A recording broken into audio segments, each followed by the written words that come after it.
Yeah, fucking Friday again. Thank fuck. That's all I can say.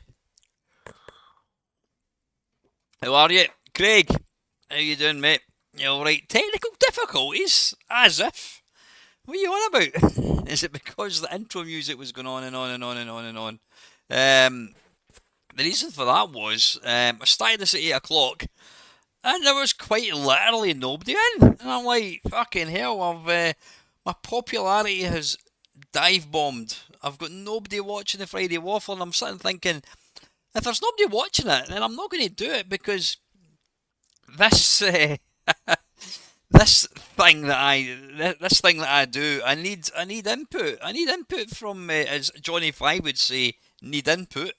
Yeah, I need input for you guys, and if there's nobody watching it, then I don't know why my voice keeps going high pitched all the time. If there's nobody watching it, then I'm not going to do it. So I was waiting to see. I think there was two people. There was two people in, and but they weren't speaking. I'm not quite sure who it is. It doesn't matter. Not everybody likes to be known, but yeah, I thought, right, bollocks to that. Maybe people remember, or maybe people know that I'm always late, but I thought I'll give it a couple of minutes. I'll just let the tune play for a wee bit and see if anyone actually turns up. So yeah, you're here. We've got a couple of people. That'll do, as they said in Babe as well. All these film quotes. So yeah, I hope you're doing well, Craig. And LFC, how are you, mate? This is what I tune into every Friday, the Friday Waffle. It's my ritual. Yeah, it's a bizarre thing that. It's a bizarre thing. It's not bizarre. I do totally get it. Uh, I do get people. Evening, Dale. How are you, mate? How you feeling, Dale? I hope you're feeling. Hope you're starting to recover. I hope your arm's healed up a wee bit, mate. What was I talking about? Yeah, I do get that people enjoy people, human beings. We like routine.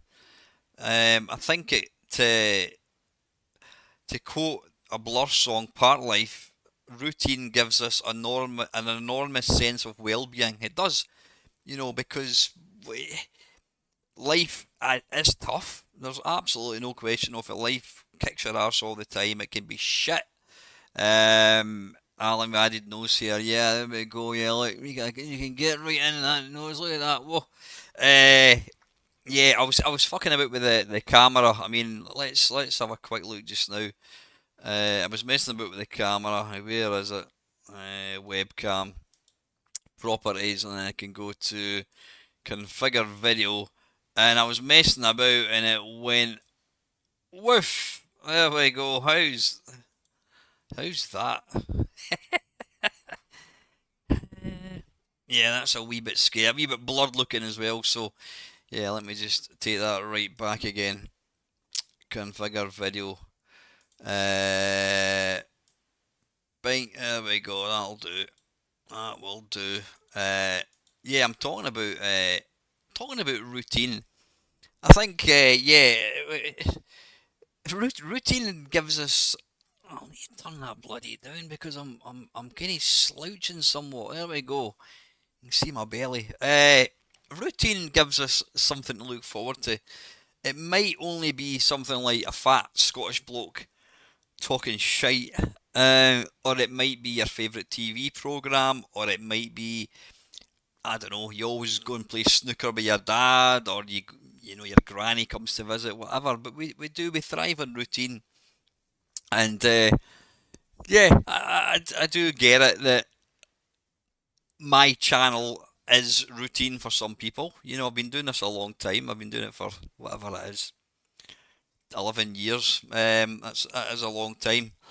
And people do like routine. And, the Friday waffle, I suppose, for some people, like LFC there, it's routine for him.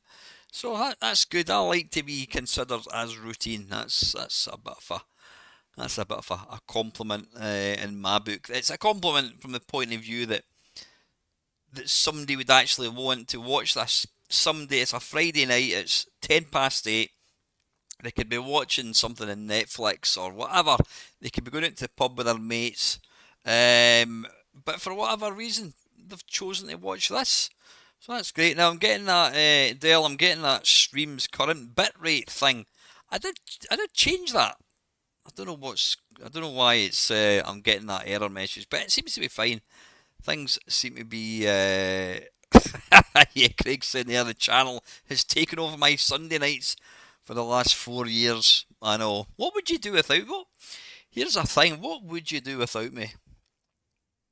It would be, yeah, life would be somewhat dull. I think it would be. So what have I been doing? I've not got a lot to talk about because obviously I did the Friday waffle on whatever day it was. I recorded it on Tuesday night. Yeah, I recorded it on Tuesday night, and I was yeah, recorded it on Tuesday night, and I was conscious that I was putting the boot in to play Blackpool somewhat, and it's quite funny because obviously my channel is part of the sort of Retro and Limb thing, and like I said, Steve, who runs Retro and Limb, he's a great guy. He's a really nice guy, and this was absolutely not a dig at him. But I noticed, I thought, oh, my all my videos going to the Retro and Limb website, and I noticed the Friday Waffle hadn't, and I thought, oh, is it because they've watched it and they've realised I'm giving Play Blackpool a bit of a kicking? Uh, I watched it back, and I did come across as a bit of like a petulant child. Because they didn't ask me to do the talks, I flung my toys at the pram. But then, and at first, I thought, yeah, I'm being a bit of a twat. Then I thought, well, no, I'm not, because for 2 years, 21 and 22, I I did it. I put a lot of hard work into it. And then last year they asked me, and I couldn't make it because I was going on holiday. And and then so of course I got somebody else in, and so I was disappointed that they've gone ahead and just got that person back again, and with no consultation with me at all, even just a by the way, just to let you know, we've got somebody else in. So yeah, maybe I'm being a bit whingy. Don't know. Slightly upset that they not that I've got to give them any justification to go with someone else. But anyway, so yeah, that was what was I going to say. I flew down to Swindon on Christ, I can't remember what bloody day it was. I flew down to Swindon on Wednesday morning. Got my flight. Flew to Bristol Airport, and then it was I think it's about an hour and 20 minutes to to the office. And yeah, it was fine. Quite nice being in a different office. And then I stayed in quite a swanky hotel. It's nice. It's a local hotel. Can't remember what the hell it's called, but it's pretty nice. I did have a bit of company because one of the girls, Lynn, she works in finance, so she was down there as well. So we actually were on the same flight. It meant that we could travel together and that, so it was good. And then it was quite funny because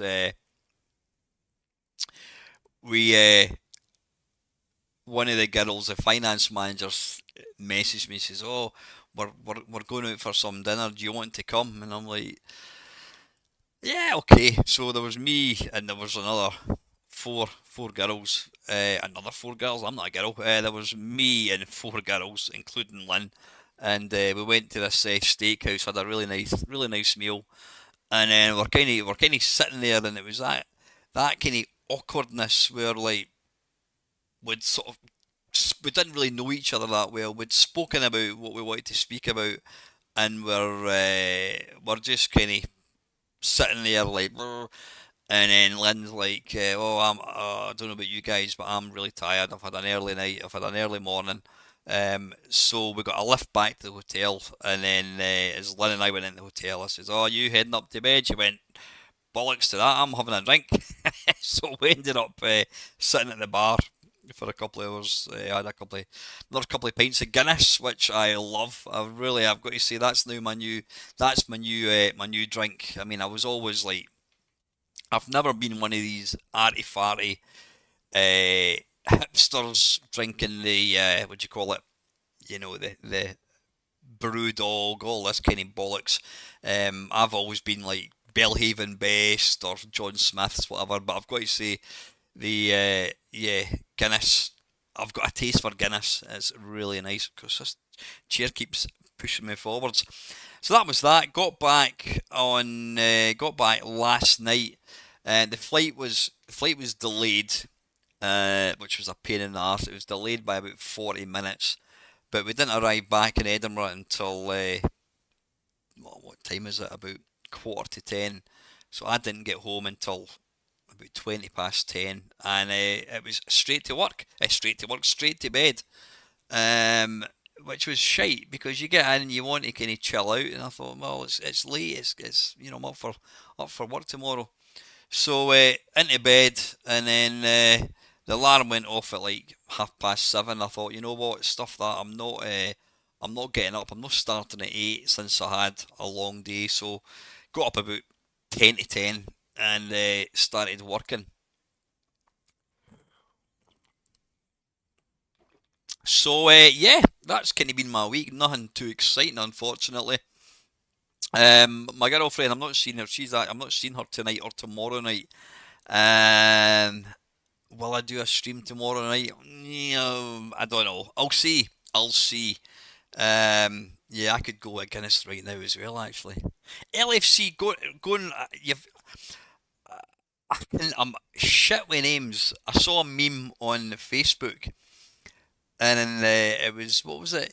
You ask somebody their name, but you forget to listen to what they tell you. So somebody tells you their name, and you immediately can't remember what they said.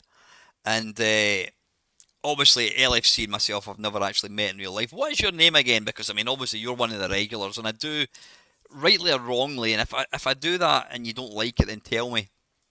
But the regulars, the guys that kind of support my channel and watch all the time, I do kind of like to refer to them with their proper name. I understand if people use a kind of avatar name for a Keith.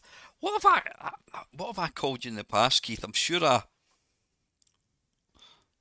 to bloody remember. I'm sure I was calling you something else. Can't remember. But anyway, yeah, Keith. So Keith could go against right now. So could I. Um, Aye, so this weekend, don't know what I'm going to do. Probably spend a bit of time with Eva. Get down to the gym tomorrow. I have been back at the gym. Have I lost a bit of weight? I've only been twice, but yeah, I'm building up a wee bit again. Lose the belly. Yeah, it's interesting because you go to the gym and it's just fully the young team. The young team is what us. I don't know if that's a Scottish term. It's what we term young people. The young team. The guys with the white teeth, the tan, all that kind of crap. Shorts, tanned legs. Yeah, you go down to the gym and it's just fully the young team. And some people wouldn't like that. Older people, they would kind of get not intimidated as such, but they would feel like, oh, I don't really fit in here. But you know what? I don't care. I just go in. In fact, if anything, I quite like playing the role of the kind of the grumpy old bloke. They're all young. All the lassies are all fit, and the guys are all fit. And then there's me with my belly. I don't care. I don't care because I know I'm going to get fitter again. Uh, yeah, so I might go to the gym tomorrow. Planning to do something with Ava tomorrow night or tomorrow during the day, but I'll see if I was going to say I could do the live stream tomorrow night instead of Sunday, but no, I think yeah, I need to keep the Sunday stream. The Sunday it's part of our week, so I need to keep that. If I'm doing nothing else, I may well do a video of some sort. I don't know. Don't count on it. If I'm going to do it, I will put out something. So that's kind of been it. Not done a great deal at all. Been working the whole time. Like I said, Dale, I hope you're feeling okay, mate. Right, I'm going to look at. I've got. This is going to be this Tiz was Friday Waffle. I'm going to do a couple of different things. I can tick off my intro. I can take that wee bit out now. I've done the intro part. The next part is I'm going to look at a game. Now, before I before I move on, uh,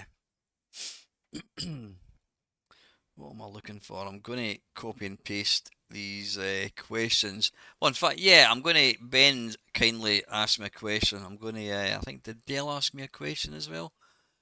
Uh, what the hell am I looking for? Where's my word? There, it's there.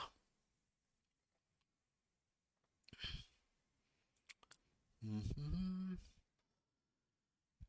Right, I was asking the guys about Swindon when I was down in Swindon. What is Swindon known for? Is there anyone famous that comes from Swindon? And apparently Melinda Messenger came from Swindon, so that's all you have to know. Right, I'm just going to copy. Can I copy and paste? I don't know if you can. Let's try that. Oh, there we go. Hang on, copy. Can we paste that?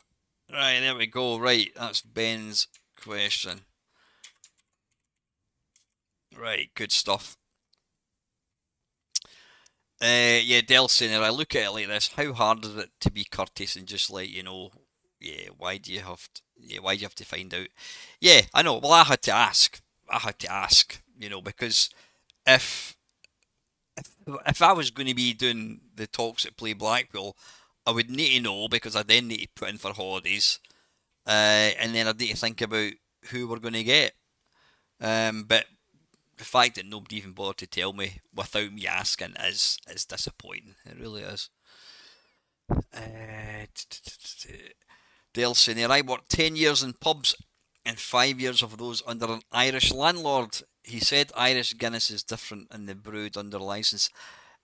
I've heard that. Yeah, I have heard that, Dale. I mean, I can't comment because the only Guinness I've had is the Guinness that we had down at, what do you call it, Bury, when I was doing at Arcade Club, and then obviously down in Swindon. I have heard it's different.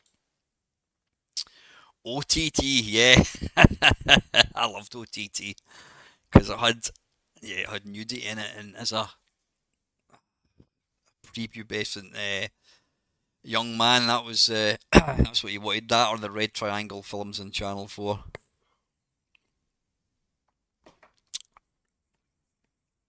Oh, the camera just paused. Did the camera pause there? It kind of went. I went like that, and then it stuck. Don't know what happened. Right. Anyway, we've got the questions. Right now, what we're going to do is we're going to play a game. Uh, you're not going to play a game. You're going to watch me playing this game. Let's have a look. Mr. Webcam and Mr. Where we are. Ooh, why is that going all? Hang on. Hang on. Right, on. Ah, there we go. I'm actually not even going to bother. This is. I'm going to. Hang on, I need to turn that around so it kind of picks me up. Wrong way. There we go. There we go. Uh, yeah. This was a. It's because you have. How do I change that? How do I change autofocus? Oh, I need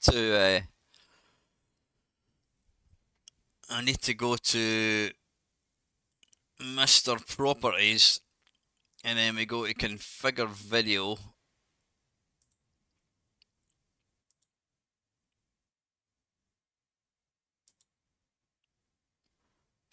No, no, no, it's turned off. Oh, it's not letting me do anything. Not to worry, listen, it's working fine. It's working absolutely fine. Why does that keep disappearing? Right, this game was sent to me by Bill Harbison. One of his mates apparently asked him to send it to me so I could take a look at it. Now, it is, you guys can play it. It's not a game that I'm a massive fan of. So in the Spectrum, let's just go down there and find it. Pardon me, ZX Spectrum, there we go.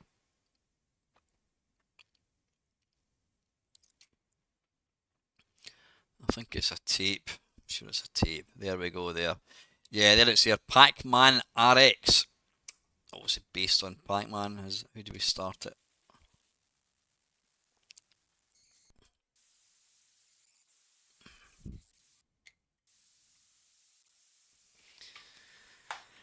Now I think it was Nick Sherman that mentioned that this game is you've got to buy it. I'm not sure if you can actually just make a donation. I think you might actually have to buy it.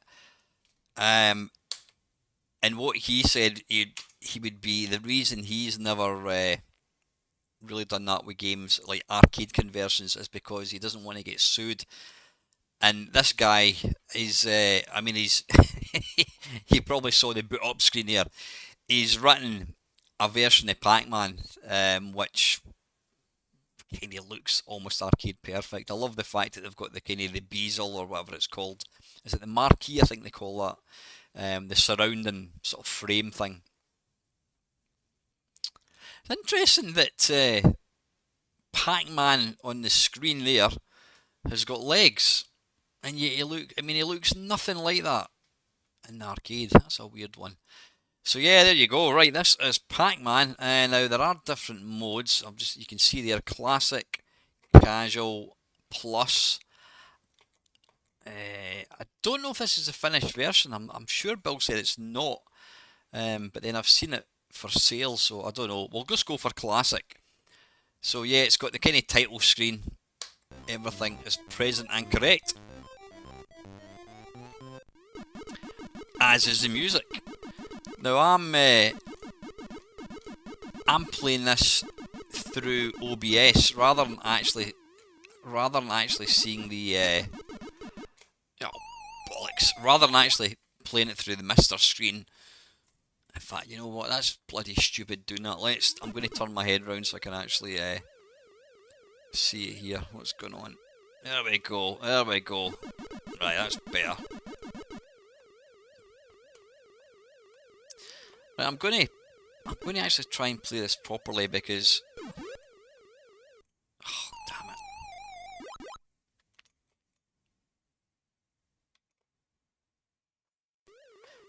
Now I know what you're thinking. Oh, Pac-Man. I mean, I'm not a big fan of Pac-Man. It's not a game that I would ever really choose to play for fun.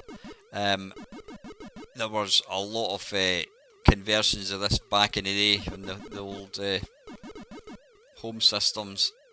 Oh, damn it. But you know, this is it's not. I mean, Pac-Man. Let's be honest. No, cut out the part of the name there. It's not the most challenging from a technical point of view, either graphically or, you know, it's not pushing 3D polygons or anything. So there was a lot of good versions, but it's nice to see an actual copy of the arcade version. You know, sound, graphics. The only way you can tell, I mean, the colours, damn it, the colour is slightly different. And obviously, when you see that the ghosts, they do kind of glitch, the colour changes a wee bit. But it's a lovely version, and listen to the sound. I mean, that's arcade.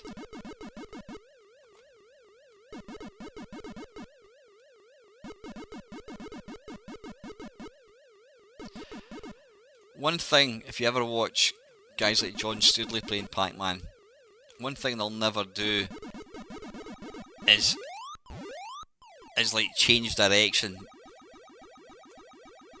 Like they'll never go like that and then they'll decide to go the other way. They always kind of keep, damn it, they always keep moving in a straight line, or moving forwards, I should say.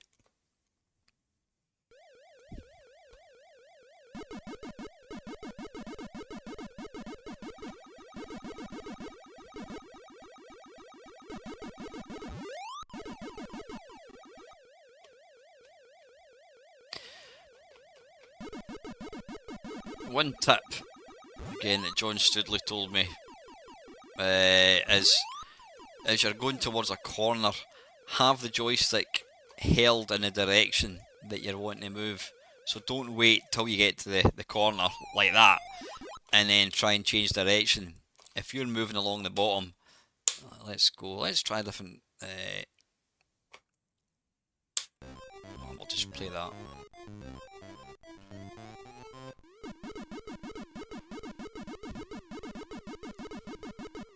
Yeah, if you're moving along the bottom like that, and you're going to want to move up, hold it up, so that when you get to the corner, you're already moving in that direction, if that makes any sense.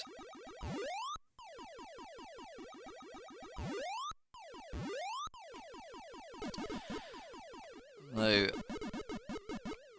although this, yeah, you can see slight kind of colour clash, which is to be expected. That's obviously, that proves it's a spectrum it's running on, and nothing else.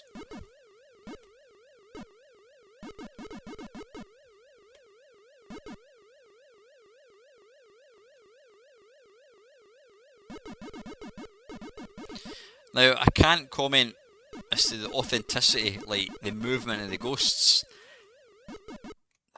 Bloody hell, I am so shite at this.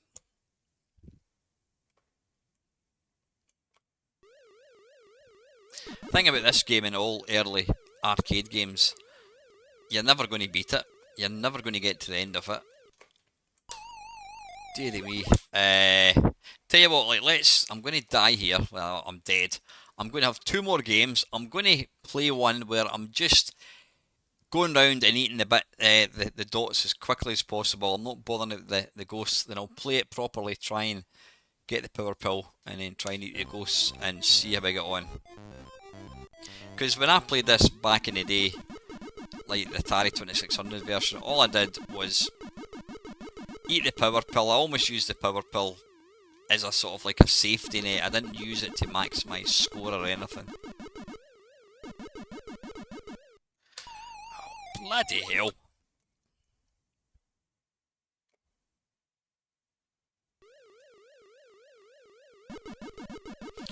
Right, let's not even bother with the ghost. Let's just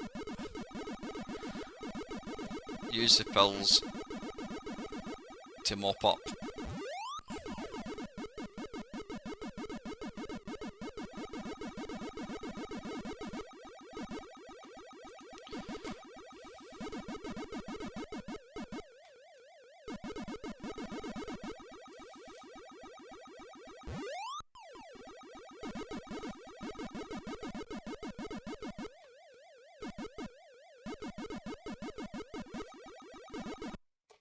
Yeah, but you played it like that, you kind of thought you were doing well, but you weren't. You were just, I don't know, pointless. The whole point of Pac-Man is to try and get the ghosts, try and maximise points.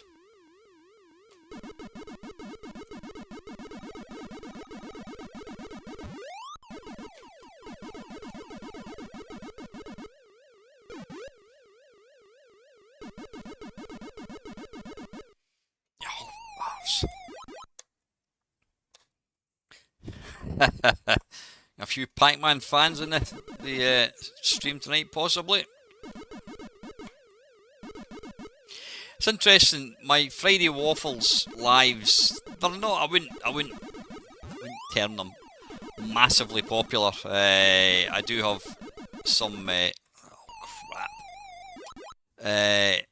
I do have some people like yourselves that do tune in on a regular basis, but it's not. You know, if I can get 20 in a live waffle, it's nice, because you feel like you're not talking to yourself. I mean, it's not been the first time where I'm waiting to kind of come on, so to speak, waiting for the intro. I put the intro music on, and I'm waiting for people to appear, and nobody does, and it's a wee bit.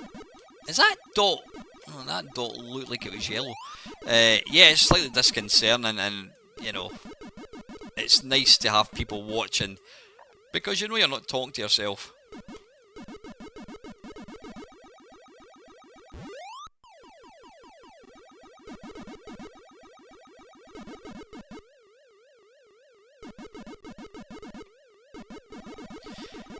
By the way, can I have... I'm going to play 3 Sid tunes tonight again. Does anybody like to get a... what do you call it? Put a request in for a Sid tune? I'm going to play 3. I'm going to pick one, and then I'll let... if 2 people want to put their requests in, I'll see what I can do.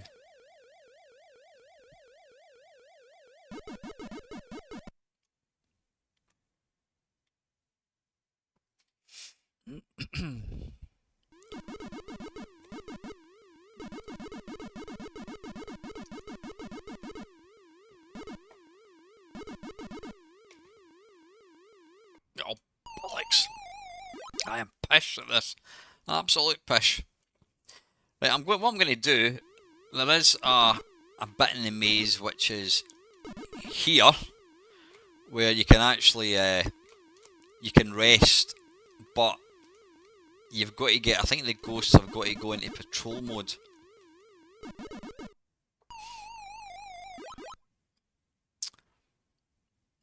Right, tell you what, we've got 3 there. Have I don't know if I've got the Sidology on my computer, Dale. I think Sidology was the one that I bought, wasn't it?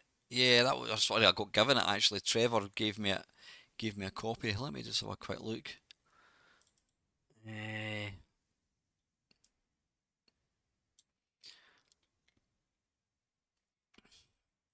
Right, that'll do for Pac-Man. I'm going to put that down. And then I'm going to turn off. I'm going to turn off that screen, and then I'm going to make myself look scary again. Right, what we're looking for. So we've got 3 there. I don't know if I've got. I don't think I've got Sidology.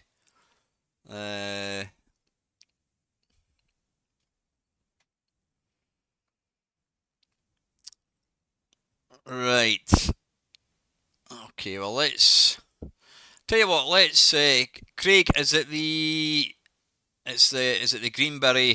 Not loading tune. The Greenberry main tune that you want.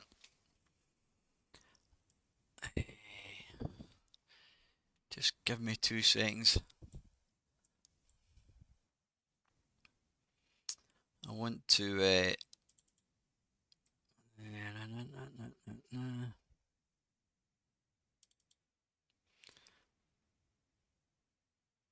No, I don't have the Sidology. I do have it on my. Tell you what, what we're going to do. We are going to go for the fast loaders because that is the live band. I don't know if they ever did Knuckle Busters. Don't know if they did. If they did, we'll play one of these ones. Nothing there.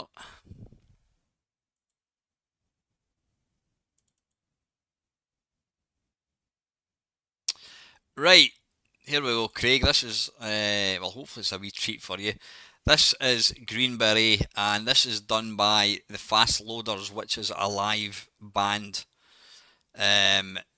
So, right, how do I do this? Just give me 1 second.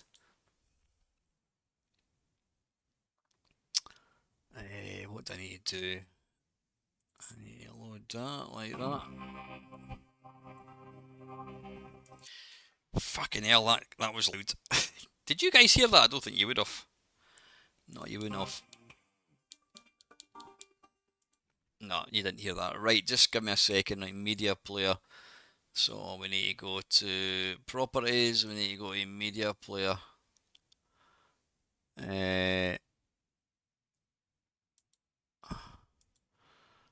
Right, you should hopefully hear this.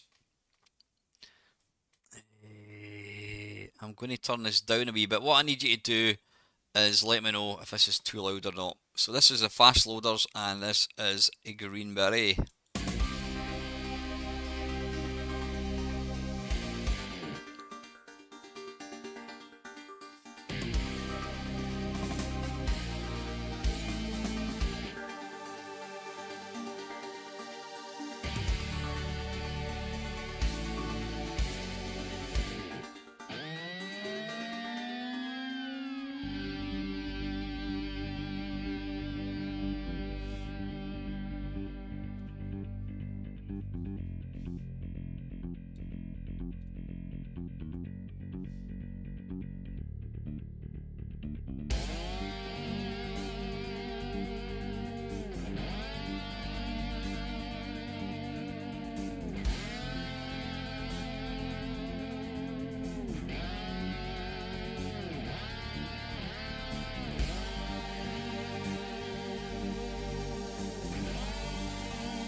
Yeah, there we go. Pretty damn good. I'd love to see that getting played live. Right, tell you what, I'm gonna actually let's just listen to the actual SID tune itself. If I can find it. Hang on.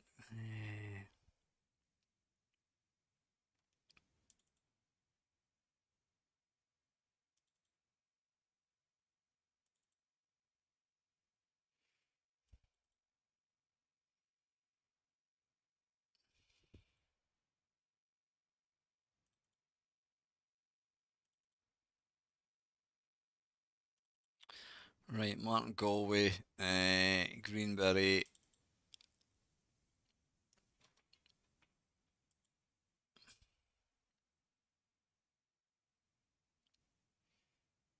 Oh, wait a minute, sorry. Thing's looking for program to run it. Just give me 1 second. Tell you what, let's play another one as we're waiting. So that was right. Keith is wanting Gapless by Jerome Tell. In fact, I'm still going to have to do what I was going to do anyway, so just hang on. 2 ticks.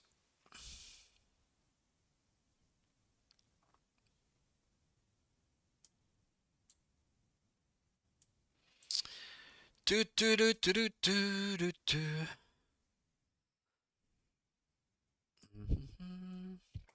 Right, let's see. Gaplus. Okay, right, wait a minute, I need to change this audio capture. That needs to get changed to SID play. There we go. Right, again, let me know if it's too loud or not loud enough. Right, this is Gaplus by Jerome Tell.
Oof, that's a long one. Um, I'll be honest. I'll be honest, Keith. That's not one of my favourites. I thought the first couple of minutes were tedious. It did pick up. It got better halfway in, and it was good. The second half was good. I can't say I'm a big fan of that first 2 minutes, but yeah, no, I mean, still a great Sid tune. Right, what I'm going to do actually, I'm going to pick. Let's see if I can get this working. There we go. Hopefully this is going to work.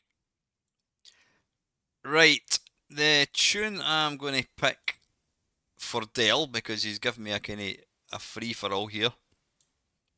Oh, and I'm just going to close that down. Oh, that's my question. I don't want to close that down. I can get rid of that. Keep that there for later on. Right, I'm going to use the Deep Sid website. The one I'm going to pick from Rob Hubbard is going to be is one I've not heard for a long time, and it's Master of Magic, which is a Stonewall classic.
Yeah, what a tune that is. I mean, that turned.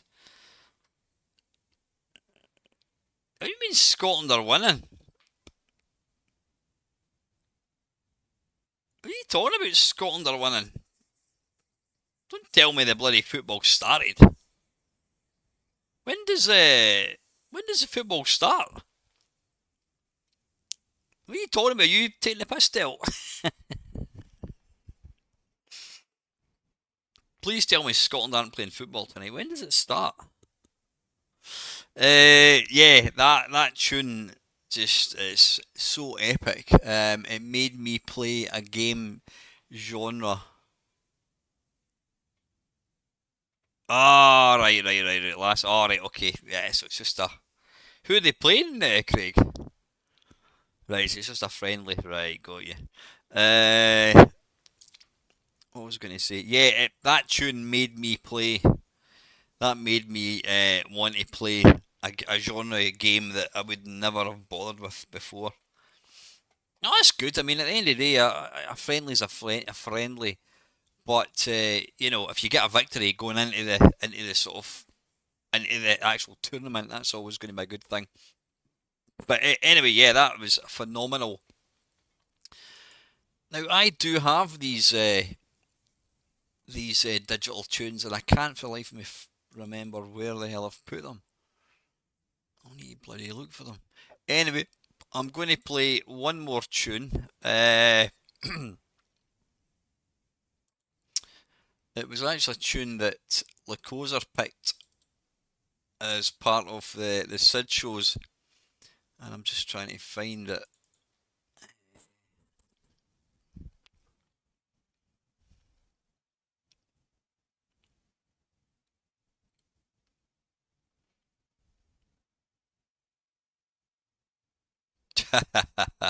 We can only hope, Keith. Doesn't bother us. We're being Scottish. We're used to we're used to crashing and burning. Where have I put that bloody Rob Hubbard book? Anyway, right, what am I looking for? Sid shows. Yeah, there's a tune that Lacozer picked. There, it's there. Oh bloody hell! Who's it by? Shit, it's not got the name of it. Right, I'm just going to play it, and it's a tune that it makes me happy. I don't know if this is the same one. It makes me happy, and wait,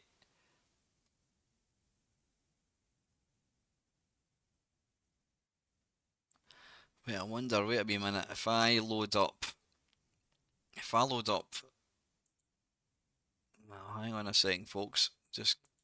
Just bear with me while I fanny about for a few minutes. I want to make sure that I get the right one.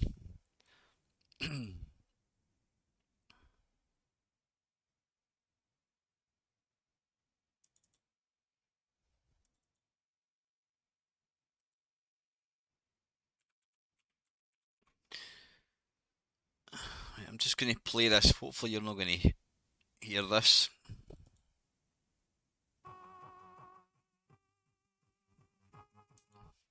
Right, I'm going to turn this down because I don't want you guys hearing this in case I play the wrong one. That can go down there.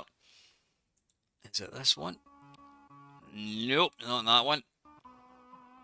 Nope, nope.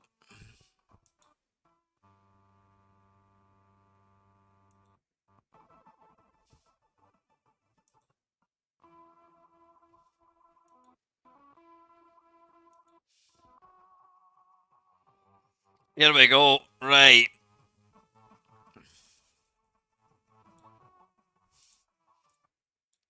Right, put that back to there. Okay, right, I can turn it up now. And it's a tune that makes me, it just cheers me up no end. And it's Telstar by Joe Meek. Take it away.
I do apologise. I said that was by Joe Meek. I think Joe Meek's it was original. It's by Johan Astrand, aka Zyron. Yeah, brilliant. I love that tune. It just makes you happy. It's punchy. It's what you need on a Friday, folks. Right, that's enough Sid tune bollocks. I can close that down. Right, questions, and then what we're going to do. Well, I'll tell you what's coming up after it. After we've finished it. Right, questions. I don't think I've got. Is there anything you want me to talk about? I've got one question from last week, and it was from Colin Jones, and he was asking. See, that's the only problem. You do live streams, you don't get any. Nobody asks you questions, but you need to remember that if you do, regardless of whether you watch the live stream or not, if you want to see a Friday waffle next week, the week after, you need to give me a question or something to talk about. Right, Colin did ask me something. Yeah, the Mister is the best thing for experiencing old systems yet to be developed, and it gets daily use. But for me, there's nothing that beats a real thing for the stuff I used to own. Yeah, well, yeah. I mean that's true, Colin. But the Mister runs at a close second. Right. Colin's saying he still thinks I should go along to play Blackpool, not for the talks, not for the games, not for the equipment, but for the company. The people I meet is why I'm going. Yeah, you're absolutely right, Colin. I mean, I'll play it by ear. I don't know what. I have got a few things. Is it October? I think it is in October. In fact, let me have a quick look right now. I have got quite a lot of things in October. Right, you know what? Right, I won't be there. Definitely won't be there because I've got my cousin's wedding is on the Friday, and then that's going to be the Saturday. So, nah, I'm not going to be there. I'm sure it'll be great fun. Right, question for next waffle is a simple one. Do you prefer ebooks, physical paper books, or do you like them both? 100% physical books. Ebooks, I mean, I don't. That's one thing I'm really ashamed to admit. I don't really read books. Don't read enough books. I mean, I've read very few books, which is not good. And yeah, the what do you call it? Like the Kindles and the tablets and ebooks and all that bollocks. They're handy because you can just go and grab it, download it. But there's two things I don't like about it. First one is the generally the digital ones are generally more expensive than a physical book, which was just stupid. You know why? How justify that? How can you justify? How can you buy a book that's been printed and it's more expensive, sorry, cheaper than a digital book? That's a big thing. The second thing is, I tend to, I have a bath every night. It's just what I do, and yeah, I do like. I mean, I watch. I kind of watch video. I'm going to kind of contradict myself there. I was going to say you can, you want to, you want to be able to take a book into the bath and read it, a paper book. But then there again, I do take my phone in and I'll watch YouTube videos. So yeah, go figure. But no, I do definitely prefer a physical book. Ebooks are handy, but there's something nice about it. It's lighter as well. I mean, if you were going into the bath with a Kindle or an iPad, you run the risk of dropping the bloody thing into the water. So yeah, right. Is there a question there? I don't think there is. Paul Cook, 17. Paul, are you in tonight? I don't know if Paul actually watches these things live. Great waffle, Al, and I think you were very diplomatic. Me diplomatic? Um, I think you're very diplomatic and kind about the usual suspects in terms of the circle jerk retro YouTubers. Nefarious activities, grifting aside, their biggest crime for me is simply that their content is usually boring and soulless, and I've no idea why anyone would find them interesting in a panel talk. I mean, yeah, I've said that. I find a lot of the bigger channels are soulless. They're doing it for money. Um, Not to say that they've not got anything interesting to say. The thing for me is they've been in these things over and over and over again. It's like, come on, fucking give somebody else a chance, you know. There's plenty of small channels that talk about video games that have got lots of interesting things to say. You know, so yeah. Anyways, keep up the good work, mate. Yeah, cool. Thanks very much, Paul. Right, I think Ben did ask me a question. I don't know if Ben's still. Ben, are you still watching this, mate? Where did I put it about? One of my memories of the C64 was warming my feet on the PSU brick during a cold winter with ice in the windows and cold powered heating. Do you have any similar memories? No, I can't say I've got any memories of. I don't have any memories of warming my feet on a brick. I mean, if we're talking non-computer memories, I mean, as a kid, I used to my mum and dad. In fact, this house has got them though. It doesn't. I've got radiators now, but they used to have the warm air heaters in each room, and I used to sit right beside it, and it used to drive my mum. It used to drive my mum insane because I think she thought that I was blocking all the heat because the heater was obviously designed to put all the hot air into the room, and I used to sit right beside it. Um, no, I don't have any memories of heating my feet up with a C64. Uh, nah, I don't. I don't. Because my house is always pretty warm. I always find it quite amusing. My girlfriend, even when we're in bed, she'll go, "Oh, my feet are freezing. Oh, I need to put socks on." It's like I have never, ever, ever in my entire life complained about having cold feet. And this is coming from a guy that used to run for like hours and hours and hours and hours. I've ran in all kinds of weather. I've ran in snow, ice. The coldest I ever ran in, it was minus 13, and that was about, I don't know, 10 years ago. And I would never complain that my feet were cold.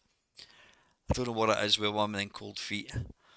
Anyway, yeah, Ben's saying they're still here. Yeah, it's more memory related. I mean, I've tons of bloody memories about computer games and that. Yeah, I could write a book. Yeah, I could definitely write a book. I'd love to write a book. I would love to write a book just about my memories and stuff. Whether anyone would actually buy it is something altogether right enough. But it's funny, my mum and dad, when I was a kid, I mean, I was a young man at that time with my computer, and every now and again there would be a game that would come along, and the music. My mum and dad, I mean, my dad wasn't remotely interested in computers, neither was my mum, to be fair. Um, and I would never like drag them into the living room, into my games room. I would never drag them into my bedroom and say, "Oh, look at the graphics in this," because they didn't get it. They didn't really understand what it was, and even if they did, they weren't impressed. But every now and again, there would be a tune on the C64 that I would go, "Oh, listen to this." And the first one that I remember letting my mum and dad hear, and my dad was like, "Oh yeah, yeah, whatever," was Forbidden Forest. I was going to play it. Shall we play it? Yeah, fuck it. Let's play it. Let's play Forbidden Forest, and I can talk about my memories when we're still doing it. Right, hang on a second. Uh, deep sad, deep sad. There we are. Yeah, Forbidden Forest. In fact, we'll just put in Paul Norman. Right. I mean, this guy did the graphics himself. He did the game design himself. He coded it himself. He did the music himself. I mean, the guy was just an insane legend. Right. Oh, yeah. Paul Norman. Right. Hashtag challenge. Right. Here we go. This is Paul Norman, Forbidden Forest. I mean, this was from. When did this come out? 1983. Yeah, and I heard this. I remember loading the game up, and then you guys can't hear that. Hang on. Why can you not hear that? Wait a minute. I'll try again. Uh,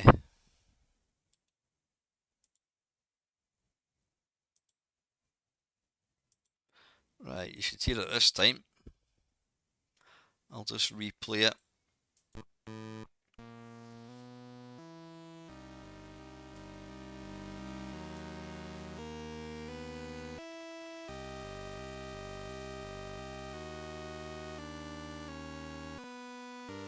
It's a very short tune, but you know, I said the graphics at that time I thought were rubbish, but the music for an early game was just phenomenal.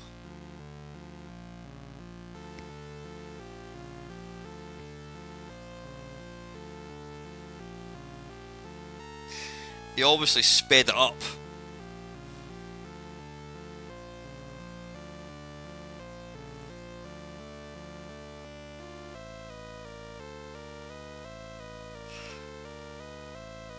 Don't know, can you make that faster? Hang on. Oh no, it's too fast. Anyway, you get the idea. Forbidden Forest. It was like an epic score, and I remember my mum came in. She goes, "Oh, that's really nice, son." And the second tune that my dad was impressed with because it was the theme tune to one of my favourite films, and I'm sure Dale Boy's going to know what it is. Uh,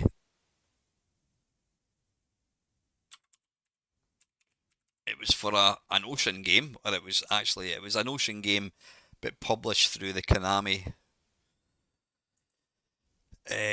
arm of Ocean. Let's see if I can find it. And it was by Martin Galway. Yep, you've got it, Keith. Chariots of Fire. I mean, that is one of my top five films. I love it. Absolutely love it. Um, what was it? Oh, what was it again with? Oh, I can't even remember the quote. A minute.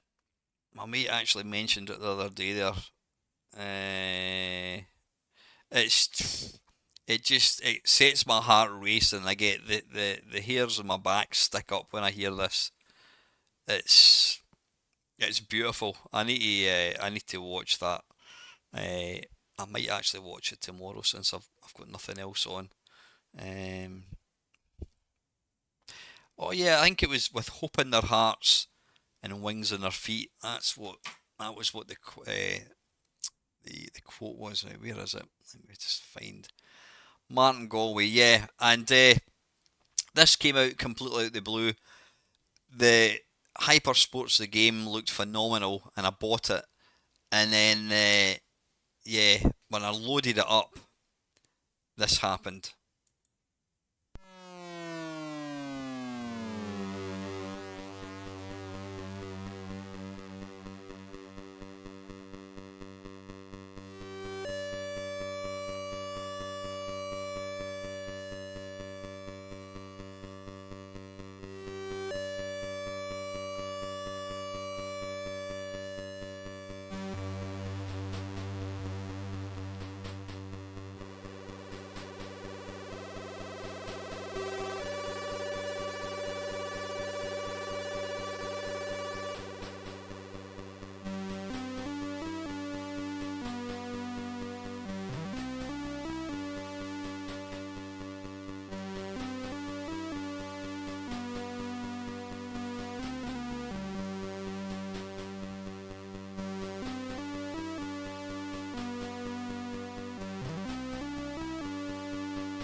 Yeah, there you go.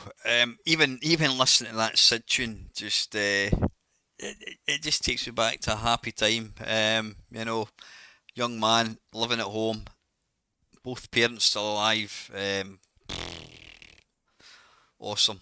Getting a wee bit teary just thinking about that. Actually, it just reminds me of my dad. Brings my dad back. Absolutely phenomenal. So, right. Oh, I think that's right. That's enough of the tunes. This is linked based on my question. Ah, right. You were. I did see a question up there, Del, somewhere. Uh, Craig saying he's been playing a Neo Geo all week. I think it's a brilliant machine. Oh, it is. I mean, the Neo Geo is. We know that it was a rich man's console. I mean, it was. When it came out, sort of early 90s, I think it was. It was, ridiculously expensive, and the games were like £400. I mean, the price of one game. I can turn that back again. Actually, the price of one game was like twice the price of like a new system. So it was only people that had a lot of money, and they've all got that beautiful pixel art, phenomenal. In fact, I might, you know what, I'm going to do this Sunday live stream. I'm going to do a Neo Geo. Yeah, I don't think I've ever done a Neo Geo one actually. So yeah, it's a phenomenal machine, Craig. I used to have a Neo Geo NVS, which was somebody had kind of consoleized it. It meant I could play it on the TV, but the emulation, fucking hell, I've been going for an hour and a half. The emulation on the of Neo Geo has been spot on for such a long time, and yeah, but fantastic. Right, Dale has got a crap question. Can I? Oh, I'm trying to put it on the screen. I'm forgetting I'm not in StreamYard. If they could remaster any race game, top down, arcade, whatever, what would you like to see in the game as changes? Uh, a race game, top down. What would you like to? Yeah, I mean, he says yes. I know you're not a remaster fan, just like me. Yeah, I prefer games just to if it's an arcade conversion, I just want it to be like the arcade. I don't want you to add extra levels or extra weapons or anything like that at all.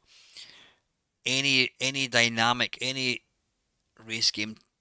So it's got to be top down. All right, right. So it can be anything at all. Changes. Would there be anything that you want to change? I mean, not super sprint.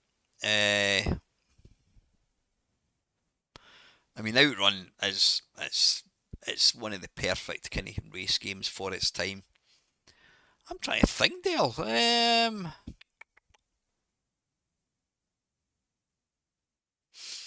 mean, yeah, kind of. It's more a. It's not so much improving it. It's more a kind of criticism. What was it called? Micro Machines was a hugely popular game that came out from Codemasters. I think it came out in the NES to begin with. Really good game, top-down game. The problem for me uh, is twofold. First one is it's too zoomed in. You want to be able to pan out a wee bit to give you, half a chance of actually being able to see what's coming. And the second thing I didn't like about it was there was bits of the screen, and this applies to like shoot 'em ups as well.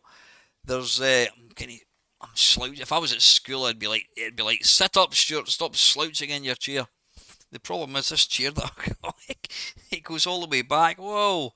Uh, what I'll do is I'll turn that like that, and then I'll slouch. There we go. That's better.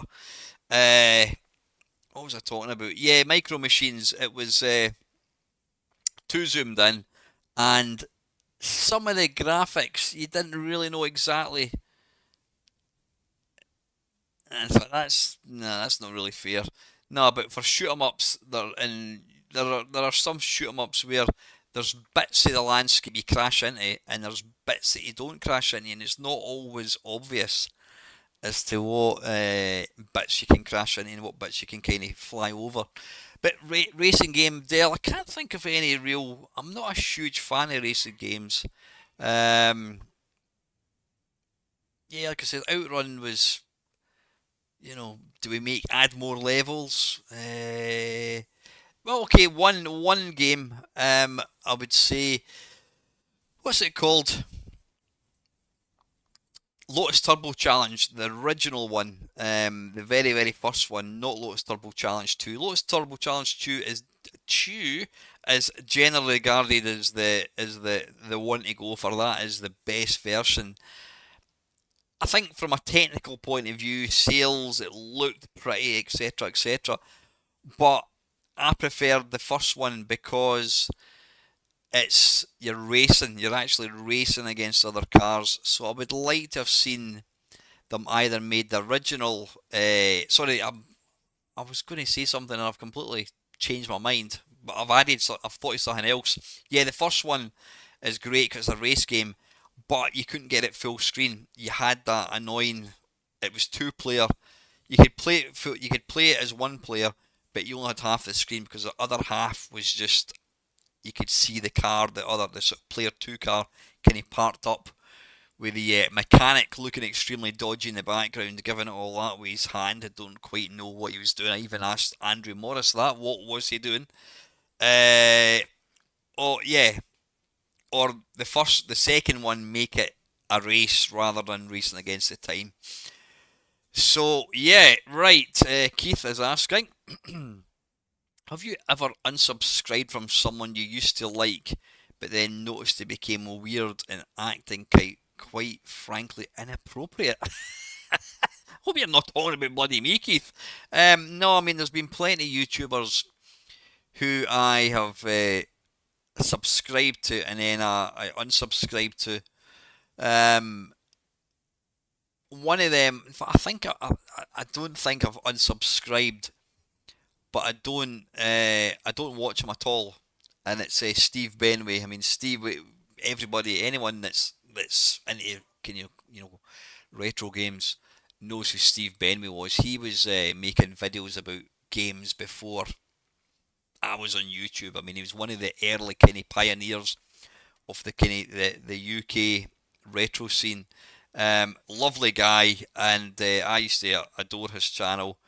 I loved all the videos that he put out. You know, he did the Friday, what was it called, the Friday Talkie, and that's exactly where the Friday Waffle came from.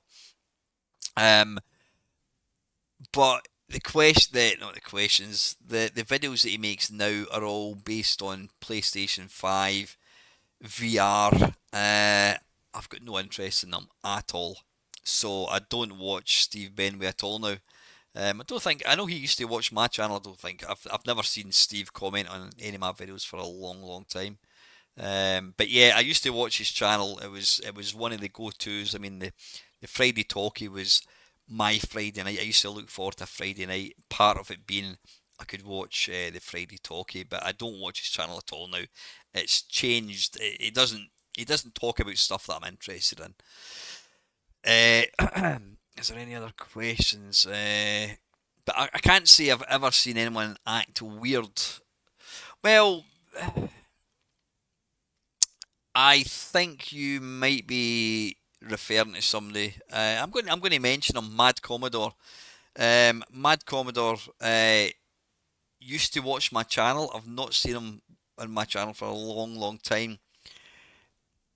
Some of the some of the videos that he's put out recently have been slightly.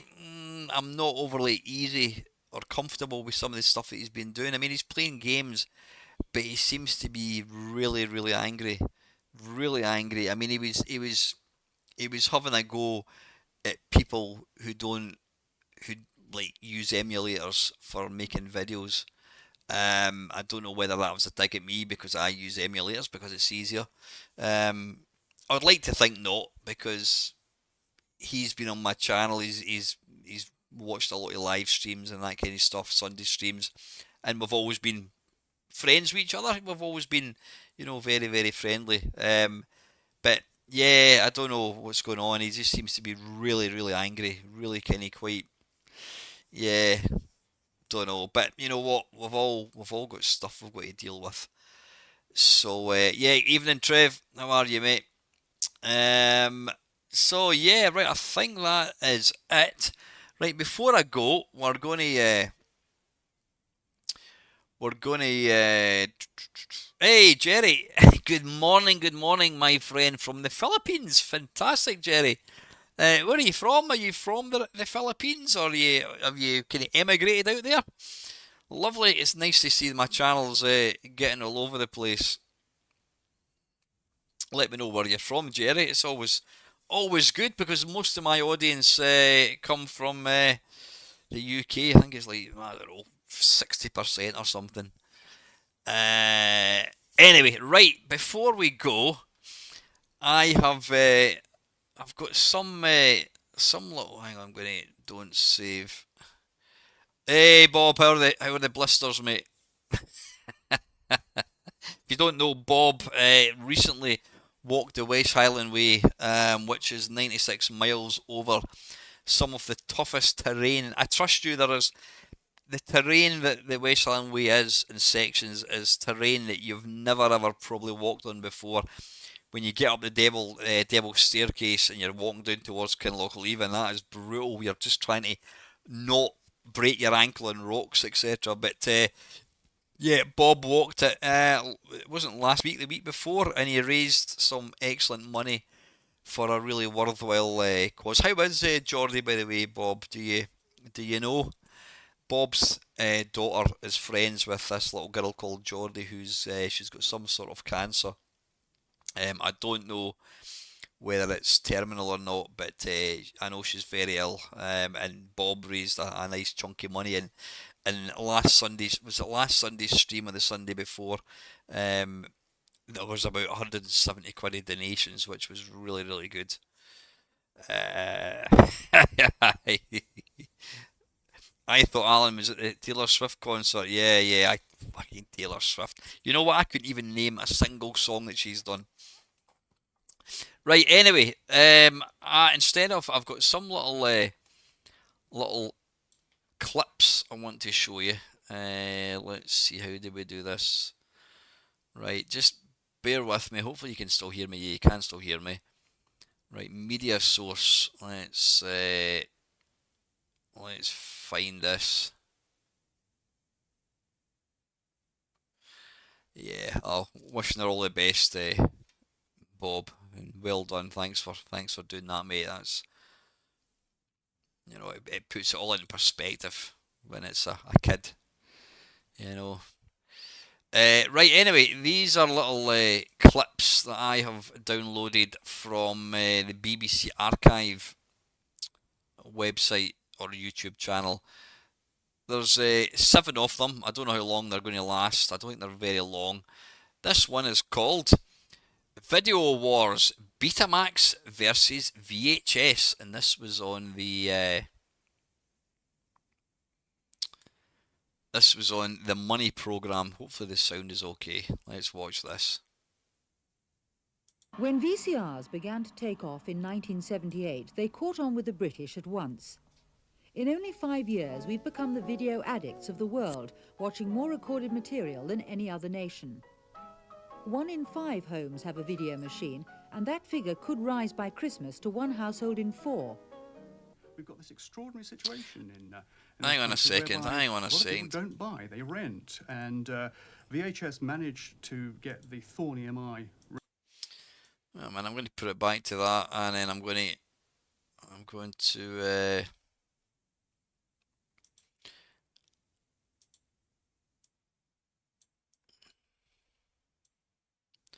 I thought it was zoomed in a wee bit. Oh, hang on, Christ almighty, it is extremely zoomed in.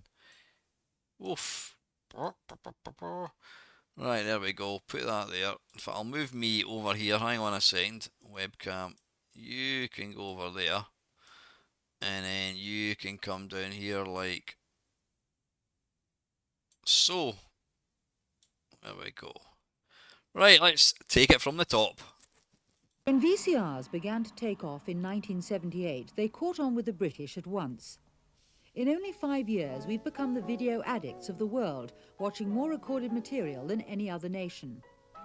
1 in 5 homes have a video machine, and that figure could rise by Christmas to 1 household in 4. We've got this extraordinary situation in this country whereby a lot of people don't buy, they rent. And VHS managed to get the Thorn EMI rental group on their side, and from then on it was a foregone conclusion. To the untutored eye, the difference might seem academic. The tapes are similar, but the technology is different. Betamax cassettes, developed by Sony of Japan, are smaller and drive the tape faster, which Sony claim means better pictures. They also respond more quickly to programming. The VHS system was invented by the JVC Corporation, also of Japan. They dispute the quality claims of Sony and point to greater flexibility for development as a selling point. Currently, VHS have 70% of the UK market. Newhaven on the south coast is the home of J2T, the largest manufacturers of video in Britain. J2T is a partnership which began in 1982 when JVC joined up with Telefunken of Germany and Thorn EMI. Thorn EMI control 3 of the biggest high street rental chains, making VHS widely available. At Newhaven, the largest factory of its kind in the UK, they manufacture and assemble VCRs. And running at full capacity, they can produce 240,000 VHS machines a week. Sadly, Britain has had no part in pioneering video. Up to now, Europe has mostly assembled kits sent over from Japan. But in an agreement just reached between Japan and the EEC, by 1984-85, just under 50% of the parts that go into a machine will have to be made in the common market. You notice it's all women. They work on these assembly lines. There's no guys. It's an agreement J2T are ready for and welcome, rather the way Thorn EMI welcomed and embraced the VHS system. As far as the part of the organisation that I'm responsible for, that of Ferguson, we had a large opportunity in the market through an established distribution network. We did a lot of preparatory work in terms of dealer training. Big educational role we played in the late 70s before the market really started to develop, and I think that really stood us in very good stead from a marketing point of view. We just took the view that if it was in video, we were going to try and have a go at everything. Cheers, Keith. That came Take it easy, buddy. Despite Thanks for coming tuning in, out and I'll 16 see you on months Sunday, before mate. VHS, Sony have never managed to get in on the rental chains. Concentrating more on volume sales, this is their distribution centre in Slough, their machines tend to be cheaper. But even so, they only have just over 20% of the market. An even smaller 5 to 10% going to Philips and Grundig's V2000. Although more popular in America, in Britain only about 1.5 million homes use Betamax. But Sony are not dismayed. As far as those people who want quality and reliability and durability, it is still Sony. And what they're getting is this Rolls-Royce type product at very competitive prices. There are fewer Rolls-Royces on the marketplace as well than other cars. And as far as Sony's concerned, we would never expect to have a large share of the market because we appeal to people who want to buy on quality and reliability consistently. Well, I can say that I've for years used a beta system because I thought it produced the best pictures, and I still believe it produces the best pictures. Unfortunately, that hasn't meant that it succeeds. I'm as sad as they are, actually, over that, although I'm sure they don't say they're sad. I'm disappointed. I'd be very sorry to see beta disappear. I hope it doesn't, but I feel it will cling on by the skin of its teeth. As VCRs become smaller and easier Give your to mum a use, big cuddle more from me, people are Calvin. becoming encouraged to buy rather than rent. I can't But with understand machines this, in 1 man. in 4 homes by Christmas, just how much more of a market is there, either for sale or rental? Has saturation point been reached already? No. By the end of this year, we shall have about 27% of the homes in the UK with a videotape recorder, either rented or owned.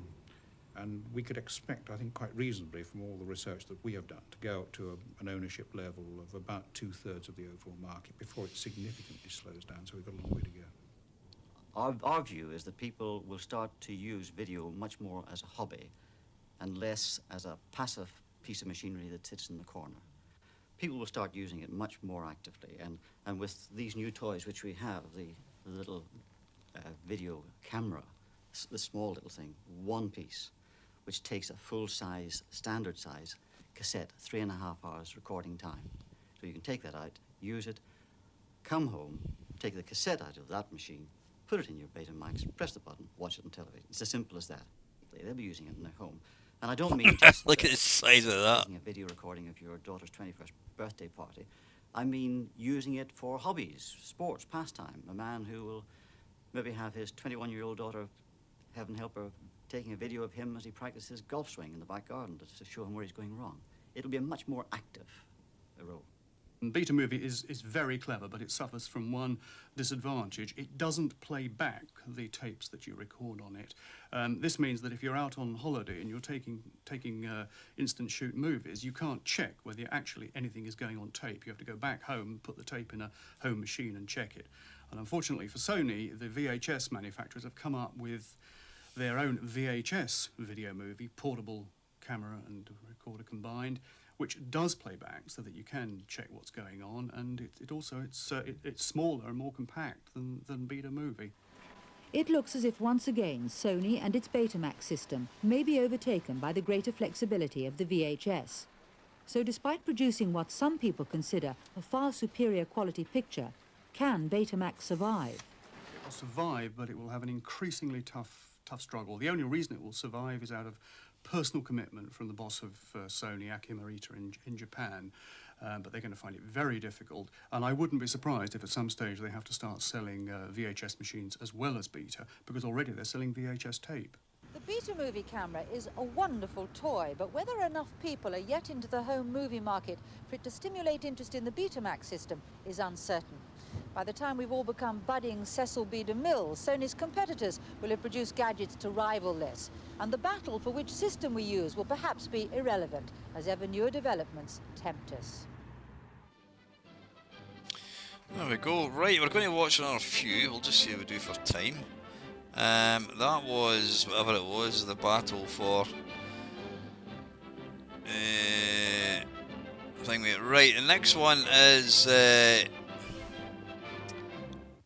it's called... Is it a car or a toy? The Sinclair C5. Is it a car or a toy? Well, the short answer to that is it's neither. This is an electrically assisted pedal tricycle. That's the official description of Sinclair's C5. Now, when Sinclair said he was going to produce an electric car, all of us, let's face it, thought he'd produce a vehicle that would carry at least 2 adults and do a pretty good job of taking them around their daily work. Well, we were wrong. This is certainly not a car. In fact, it's been specifically designed to exploit a loophole in the law, a loophole that was created incidentally in 1983 to enable this entirely new species of vehicle to be taken out of the road by anybody over the age of 14 without a driving license or road tax, without seat belts or crash helmet or side restraints, even without rear view mirrors. Indeed, with none of the apparatus that we've built up over the years to protect people who venture out onto that battlefield, that dangerous battlefield we call our roads. You can even go out without insurance, although we would certainly advise anybody using it to get themselves third-party insured, cost about 25 to 50 pounds. So how are we to regard this vehicle? I mean, is it just a teenage toy or plaything? Well, let's reserve judgment until we've taken it apart, as it were. The body is made from moulded polypropylene, very tough, very light and very flexible. Indeed, the whole vehicle flexes when you sit in it. A great deal of play is made about the wind tunnel perfection of the aerodynamic styling, as if that really mattered in a vehicle that's got an average speed of around about 12 miles an hour.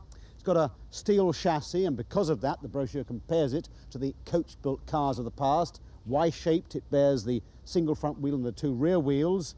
Battery, obviously a very important element, like a normal 12-volt battery, simple lead acid. In fact, it's a deep discharge unit, which means you can run it flat and recharge it again 300 or 400 times in its lifetime, which of course you can't do with a standard battery. It takes 8 hours to recharge from flat. Motor is about the same size as a washing machine motor, sits there under the rear seat, from Polymotor in Italy. In fact, it will be serviced by Hoover mechanics calling at your home, although no comment is made about how much they'll charge as a minimum call charge. It drives this near side wheel through a reduction gearbox and a toothed belt, and through glass fibre reinforced nylon gears. There's a little luggage boot at the back end. In fact, that's all the luggage carrying space. Great deal of play is made about the wife using the C5 for shopping. Quite how she gets the shopping home, I'm not sure. Brakes are standard bike cable type brakes. Calipers on the front wheel, a little drum brake on this rear wheel here. Pedals, let me not forget the pedals, because you could do a lot of pedaling to get this thing home. They are in the standard position for all kiddie cars at the front end of the chassis. Extras on this vehicle: rear view mirrors, the seat cushion is extra, even the horn, would you believe, is extra, and so are the mud flaps. So where does that leave us? Well, if you take all those elements in isolation, and here we've got a sort of exploded car, there's that chassis I was talking about, it's difficult to see why any of it should earn the tag high-tech or revolutionary. It's all pretty well-proven stuff. There is, of course, an onboard microprocessor to make sure the motor isn't overtaxed or overheated, but that's not very novel these days either. And there's certainly nothing revolutionary about the performance. Well, it's certainly child's play to drive. You simply turn the key, press the go button, and away you go. It's very stable, I must say, very manoeuvrable. It bumps a bit on the bumps and ridges of the road, but nothing untoward. And you can certainly see how a child who hasn't had control of a car before can get a great deal of fun buzzing around in a thing like this, as indeed could adults, trundling around on country lanes, quiet, provided not too long nor too hilly. If the roads are too steep, then the microprocessor cuts the motor out to stop it overheating, and from then on you're on your own pedalling. Although the official range is claimed to be 20 miles, that's generally thought to be a bit generous, so you could spend a lot of time pedalling this car home. And of course there's no reverse, you simply put your feet on the road and push yourself backwards. So, as far as I can see, there's nothing the C5 can do yeah, that right, a Dale. bicycle couldn't do more economically, more flexibly, and indeed more safely.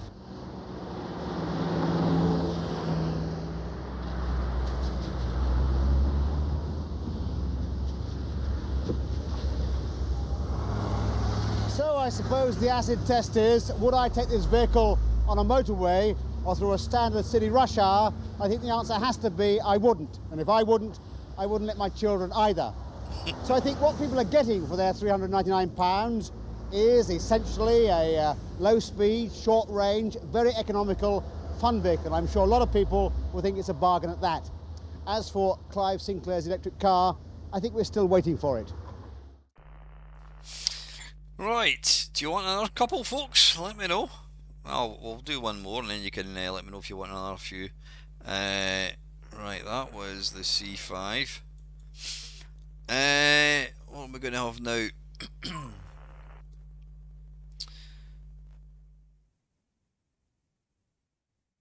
Right, this one is called The BBC is Hacked Live.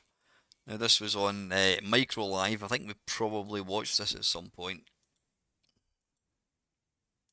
Well, Mac, to connect the telephone line to the computer, you have to use one of two things, either an acoustic coupler or a modem. This is quite a nice acoustic coupler.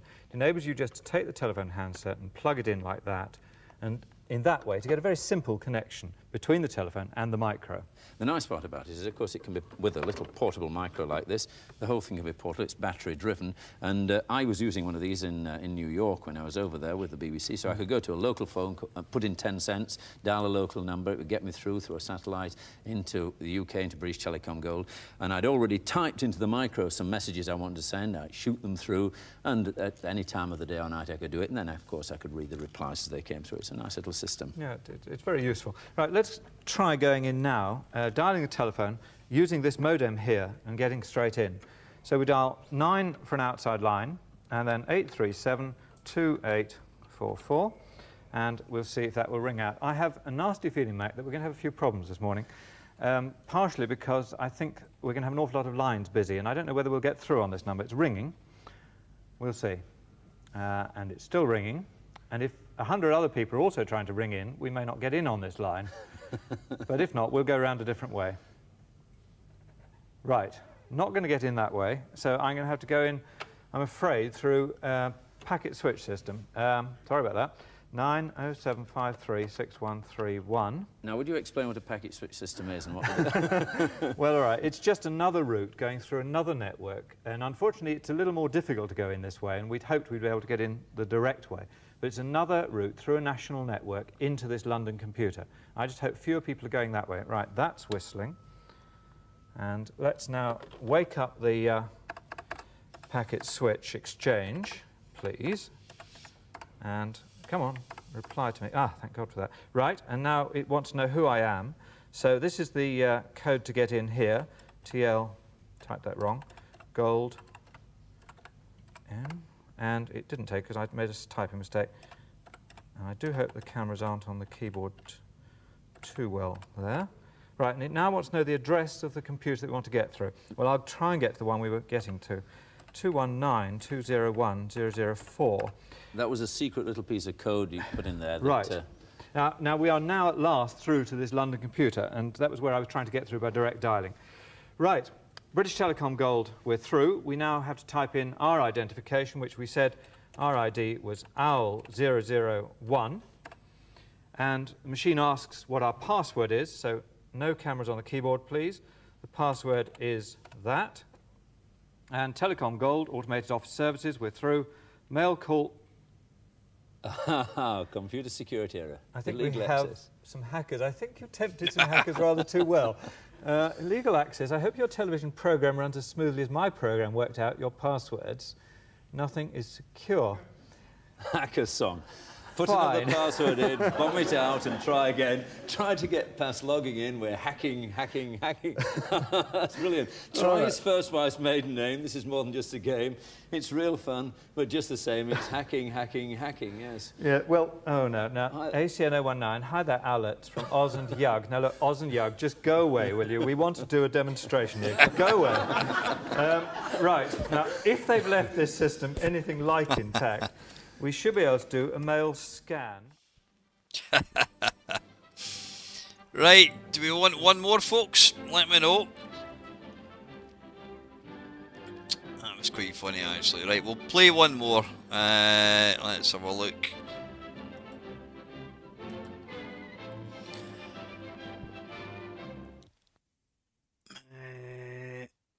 Yeah, let's look at the compact disc. And this is from 1983. 30 years ago, EMI, Britain's largest record company, took a short-sighted decision. They weren't sure that the long-playing record was here to stay, so they held back while others were in on the audio revolution from the start. Now the world is on the verge of the next great audio revolution, the compact disc, which its manufacturers say offers pure, perfect sound forever. And once again, EMI is holding back. This is the compact disc. It really is compact, smaller than an existing single, and this is how it fits into the player, like so. It's played by a laser, and it's been developed by Philips Corporation of Holland, who are now marketing the system with Sony of Japan. Most British companies are going to use the compact disc. EMI won't. So what could they be missing? Ian Smith reports. Britain's record industry is not booming. As youth unemployment mounts, sales are contracting. And as the number of records people can afford to buy goes down, even the former fat cats of the record world are feeling the chill. The British record industry it's tough. Over the last 2 or 3 years, it's dropped between 20 and 30% overall. The prime area for loss of sales has been the LP. Singles have remained static over the last couple of years, but that's significantly lower than it was 4 or 5 years ago. And the pre-recorded cassette market has consistently increased, but it is tough. It was the Arabs who put up the price of records in the mid-70s. Vinyl, which is what records are made from, comes from oil. And as the price went up, so the public became more discerning. They'd got much better hi-fi than when LPs first came out in 1949, and the imperfections of the vinyl disc became more and more apparent. Wow, flutter, static and dust all helped to weaken the LP's appeal. Now, though, the very latest developments have produced a machine that does away with much of that, and could kill the LP, consigning it to the same dustbin as the 78. It's the digitally recorded compact disc. The system's not cheap. The player will sell for a little under £500, and each record for about £9. But the disc itself is barely 5 inches across. It doesn't matter if you finger it, bend it, or even scratch it. Finger it? Its message is under a protective laminate over the surface, and its musical code is read at a distance by a laser beam that tracks across its surface. Not a needle in sight. The machine itself is an incredible calculator. It's a computer. For example, the tracks on the disc, which the laser is tracking, you get 100 of those in the width of, say, an average human hair. It operates at incredible speeds. I mean, this computer can take decisions in the sort of time that it takes light to travel just a yard or a couple of yards. And that's the sort of machine it is, really, an incredible calculator. The laser disc was invented by the Philips Electronic Company of Holland. They've gone into partnership with Sony to produce and market them. Philips say these machines are the biggest revolution in home listening since stereo. Plans are well underway for the same disc to be usable in a Walkman or a car stereo. Something nice about these early CD systems. But just how good is the sound made by the Philips laser disc? Is it that much better than existing hi-fi?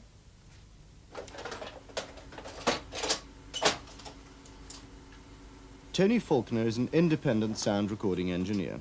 He works at the most sophisticated end of the market, where quality of sound most counts. His equipment is the most up-to-date and expensive. For example, this digital audio editor alone costs £17,000.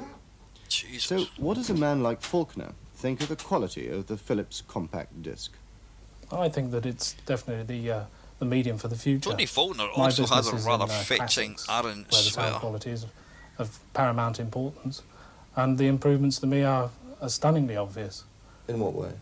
There's much lower noise, much better clarity of sound, and also the records are much easier to handle. Not everybody wants to be an audiophile expert to enjoy music at home, and these records, which you can thumb and you can throw around with reasonable care, do maintain the quality from when you originally bought them. And if you're a fan of Queen, Pink Floyd, Cliff Richard, Duran Duran, Simon Rattle or Andre Previn, same thing applies. Not available. They all work for EMI. They could be available on compact, but EMI are balking at a 3 cents a disc royalty that Philips would demand. Surprisingly, EMI's reticence is not for want of Sony trying to persuade them to get in on the market. Well, over the last 2 years, we've done various presentations to EMI at various levels. I guess we've done at least 6 presentations in that time, including one presentation at very high level to their board. And the reaction has generally been that the product is exceptionally good. But they did seem to have one reservation, which was really the 3 cents royalty that is imposed on each disc. I've not actually had a demonstration of it personally. I mean, I've seen it, but those people that have been very impressed with it, and I don't think there's any criticism of the system. The consumer will tell us whether it's what he wants. We are the manufacturers of programs, and we will make our programs available to the public on whatever format they want them, whether they be plastic record, 12-inch records, cassettes, video discs, compact discs, banana leaves, you know, allowing for the quality. As long as that's a sufficient quality, then we will make them available. And the decision with the compact disc is that we will wait and we will observe its introduction and its the reaction to it over, you know, its early beginnings, and see how the public react to it. I think they suffer in the way that many British companies do, in that they are forced to be ruled by accountants and lawyers. And as I was saying to one of my friends in EMI the other day, to run a company purely with accountants and lawyers is a bit like having a football team of goalkeepers. You do need to have a mixture of talents and inclinations in the team. There are those, a few, who argue that EMI are merely keeping their heads when all about others are losing theirs, that EMI's reticence about compact disc is only sensible commercial prudence. I think MA can afford to wait and see on this. I think the consortium producing the compact disc is more in need of the big record companies rather than vice versa. So if you look at the American scene, for example, the 4 major record companies there, of which EMI, of course, is one, control something like 75% of the market. And it's this product which is essential for the success of the compact disc. Nobody knows what the marketplace is going to be like. I mean, it's a whole new system. People have got to buy new hardware, they have to buy new software. Philips themselves, I believe, have said that it's going to take 8 to 10 years, as I understand it, to take a real hold in the marketplace. And I don't believe that we're going to be left behind at all. I mean, we can observe the situation and see how the public react to it. And I don't believe that it will come in and replace the conventional disc or the cassette tomorrow. Yeah, right. Lovely new toy. That report by Ian Smith. There we go. Right, anyway, folks, yeah, that's enough. That's 2 hours of Waffle. So listen, thank you very much for taking time out your evening. In fact, not taking time out, for actually, what you call it, joining me for the entire evening. Yeah, I will be back on. I might do a stream tomorrow. I don't know. Don't quote me on it. If I am going to do it, I will put out a thing on Discord. I should, as always, be along on Sunday, 7 o'clock to 9. It's going to be a Neo Geo special. So, yeah, big thanks and special hug to Dell's mum and to Cauldron of Stardust mum, just because you can't understand a word I'm saying. Until next time, folks, have a fantastic weekend. And as always, thank you very much for watching.